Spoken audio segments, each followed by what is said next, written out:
नमस्कार मित्रों, अगला अध्याय है नवम अध्याय। अथ नवमो अध्याय। महेश्वर का ब्रह्मा और विष्णु को अपने निष्कल और सकल रूप का परिचय देते हुए लिंग पूजन का महत्व बताना। नंदिकेश्वर बोले, वे दोनों ब्रह्मा और विष्णु भगवान शंकर को प्रणाम करके दोनों हाथ जोड़कर उनके दाएं बाएं भाग में चुपचाप खड़े हो गए। फिर उन्होंने वहां साक्षात प्रकट पूजनीय महादेव जी को कुटुंब सहित श्रेष्ठ आसन पर स्थापित करके पवित्र पुरुष वस्तुओं द्वारा उनका पूजन किया। दीर्घ काल तक अविकृत भाव से सुस्थित रहने वाली वस्तुओं को पुरुष वस्तु कहते हैं और अल्प काल तक ही टिकने वाली वस्तुओं को प्राकृत वस्तु कहलाती हैं। इस तरह वस्तु के ये दो भेद जानने चाहिए। किन पुरुष वस्तुओं से उन्होंने भगवान शिव का पूजन किया यह बताया जाता है।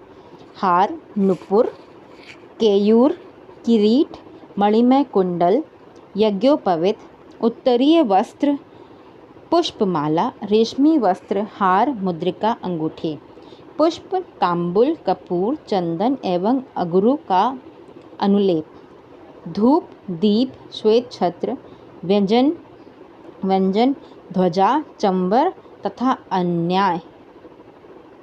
अन्यान्य दिव्य उपहारों द्वारा उन दोनों ने अपने स्वामी महेश्वर का पूजन किया। जिन महेश्वर का वैभव वाणी और मन की पहुँच से परे था, वे केवल पशुपति परमात्मा के ही योग्य थे, जिन्होंने पशु बद्ध जीव नहीं पा सकते थे और जिन्हें पशु बद्ध जीव नहीं पा सकते थे। हे सनत कुमार, स्वामी के योग्य जो उत्तम वस्तुएं थीं, उन सभी वस्तुओं का भगवान शंकर ने भी प्रसन्नतापूर्वक यथोचित रूप से सभासदों के बीच वितरण कर दिया, जिससे यह श्रेष्ठ परंपरा बनी रहे कि प्राप्त पदार्थों का वितरण आश्रितों में करना चाहिए। उन वस्तुओं को ग्रहण करने वाले सभासदों में वहाँ कोलाहल मच गया। इस प्रकार वहाँ पहले ही ब्रह्मा और विष्णु से पूजित हुए भक्तिवर्धक भगवान शिव विनम्र उन दोनों देवताओं से हंसकर कहने लगे। ईश्वर बोले, हे पुत्रों, आज का दिन महान है। इसमें तुम्हारे द्वारा जो आज मेरी पूजा हुई है, इससे मैं तुम लोगों पर बहुत प्रसन्न हूँ। इसी कारण यह दिन परम पवित्र और महान से महान होगा। आज की यह तिथि शिवरात्रि के नाम से विख्यात होकर मेरे लिए परम प्रिय होगी।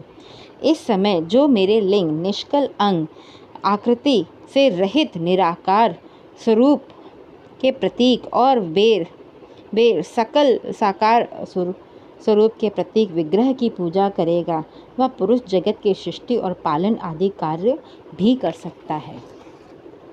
जो शिवरात्रि को दिन रात निराहार और जितेंद्रिय रहकर अपनी शक्ति के अनुसार निष्कपट भाव से मेरी यथोचित पूजा करेगा, उसको मिलने वाले फल का वर्णन सुनो। 1 वर्ष तक निरंतर मेरी पूजा करने पे जो फल मिलता है, वह सारा फल केवल एक शिवरात्रि को मेरी पूजा करने से मनुष्य तत्काल प्राप्त कर लेगा। जैसे पूर्ण चंद्रमा का उदय समुद्र की वृद्धि का अवसर है, उसी प्रकार यह शिवरात्रि तिथि मेरे धर्म की वृद्धि का अवसर है। इस तिथि में मेरी स्थापना आदि का मंगलमय उत्सव होना चाहिए। हे वत्सों, पहले मैं जब ज्योतिर्मय स्तंभ रूप में से प्रकट हुआ था, उस समय मार्गशीर्ष मास में आर्द्रा नक्षत्र था। अतः जो पुरुष मार्गशीर्ष मास में आर्द्रा नक्षत्र होने पर मुझ उमापति का दर्शन करता है अथवा मेरी मूर्ति या लिंग की ही झांकी का प्रदर्शन करता है, वह मेरे लिए कार्तिकेय से भी अधिक प्रिय है। उस शुभ दिन मेरे दर्शन मात्र से पूरा फल प्राप्त होता है। यदि दर्शन के साथ साथ मेरा पूजन भी किया जाए तो उसका अधिक फल प्राप्त होता है, जिसका वाणी वर्णन नहीं हो सकता। इस रणभूमि में मैं लिंग रूप से प्रकट होकर बहुत बड़ा हो गया था, अतः उस लिंग के कारण यह भूतल लिंग स्थान के नाम से प्रसिद्ध हुआ। हे पुत्रों, जगत के लोग इसका दर्शन और पूजन कर सकें, इसके लिए यह अनादि और अनंत ज्योति स्तंभ अत्यंत छोटा हो जाएगा। यह लिंग सब प्रकार के भोगों को सुलभ कराने वाला और भोग तथा मोक्ष का एकमात्र साधन होगा। इसका दर्शन, स्पर्श तथा ध्यान प्राणियों को जन्म और मृत्यु से छुटकारा दिलाने वाला होगा। अग्नि के पहाड़ जैसा जो यह शिवलिंग वहाँ प्रकट हुआ है, इसके सामने यह स्थान अरुणाचल नाम से प्रसिद्ध होगा। यहाँ अनेक प्रकार के बड़े बड़े तीर्थ प्रकट होंगे। इस स्थान में निवास करने या मरने से जीवों को मोक्ष हो जाएगा। रथोत्सववादी के आयोजन से यहाँ सर्वत्र अनेक लोग कल्याणकारी रूप से निवास करेंगे। इस स्थान पर किया गया दान, हवन तथा जप, यह सब करोड़ गुना फल देने वाला होगा। यह क्षेत्र मेरे सभी क्षेत्रों में श्रेष्ठतम होगा। यहाँ मेरा स्मरण करने मात्र से प्राणियों की मुक्ति हो जाएगी। अतः यह परम रमणीय क्षेत्र अति महत्वपूर्ण है। यह सभी प्रकार के कल्याणों से पूर्ण, शुभ और सबको मुक्ति प्रदान करने वाला होगा। इस लिंग में मुझ लिंगेश्वर की अर्चना करके मनुष्य सालोक के सामीप्य, सारूप्य, सारिष्टि और सायुज्य, इन 5 प्रकार की मुक्तियों का अधिकार प्राप्त कर लेगा। आप लोगों को भी शीघ्र ही सभी मनोवांछित फल प्राप्त होंगे। नंदिकेश्वर बोले, इस प्रकार विनम्र ब्रह्मा और विष्णु पर अनुग्रह करके भगवान शंकर ने उनके जो सैन्य दल परस्पर युद्ध में मारे गए थे उन्हें भी अपनी अमृत वर्षिणी शक्ति से जीवित कर दिया। उन दोनों ब्रह्मा और विष्णु की मूर्ता और पारस्परिक वैर को मिटाने के लिए भगवान शंकर उन दोनों से कहने लगे, मेरे 2 रूप हैं, सकल और निष्कल। दूसरे किसी के ऐसे रूप नहीं हैं। अतः मेरे अतिरिक्त अन्य सब अनीश्वर हैं। हे पुत्रों, पहले मैं स्तंभ रूप से प्रकट हुआ, फिर अपने साक्षात रूप में से ब्रह्म भाव मेरा निष्कल रूप और महेश्वर भाव सकल रूप है। ये दोनों मेरे ही सिद्ध रूप हैं, मेरे अतिरिक्त किसी दूसरे के नहीं। इस कारण तुम दोनों का अथवा अन्य किसी का भी ईश्वरत्व कभी नहीं है। अज्ञान के कारण तुम दोनों को जो यह ईश्वरत्व का आश्चर्यजनक अभिमान उत्पन्न हो गया था, उसे दूर करने के लिए ही मैं इस रणभूमि में प्रकट हुआ था।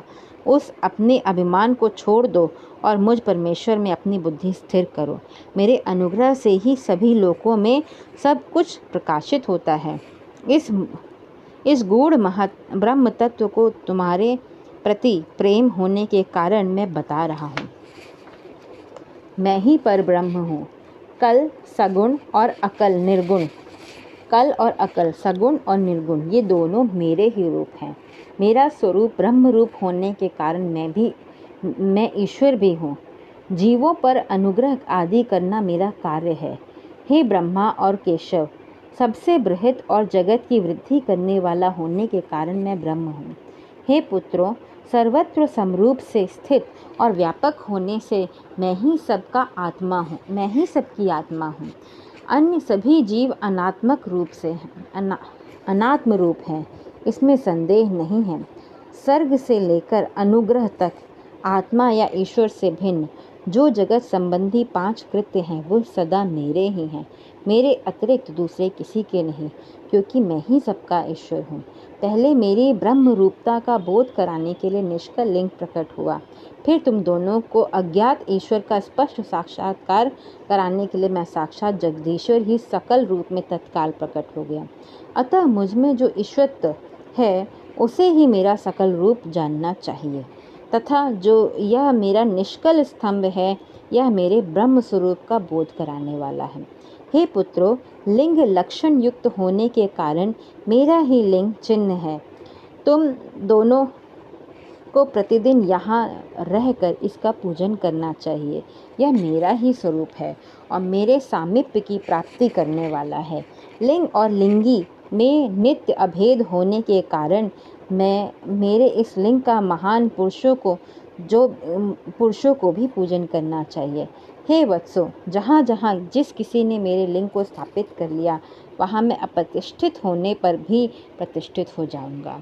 मेरे एक लिंग की स्थापना करने का फल मेरी समानता की प्राप्ति बताया गया है। एक के बाद दूसरे शिवलिंग की भी स्थापना कर दी गई है। तब फल रूप से मेरे साथ एकत्व, सायुज्य, मोक्ष रूप फल प्राप्त होता है। प्रधानतया शिवलिंग की ही स्थापना करनी चाहिए। मूर्ति की स्थापना उसके अपेक्षा गौण है। शिवलिंग के अभाव में सब ओर से मूर्ति युक्त होने पर भी वह स्थान क्षेत्र नहीं कहलाता। इति शिव महापुराणे प्रथमायां विद्वेश्वर संहितायां शिवस्य महेश्वराभिधान वर्णनम नाम 9वां अध्याय। इस प्रकार श्री शिव महापुराण के अंतर्गत प्रथम विद्वेश्वर संहिता में शिव के महेश्वरत्व का वर्णन नामक 9वां अध्याय पूर्ण हुआ। हर हर महादेव।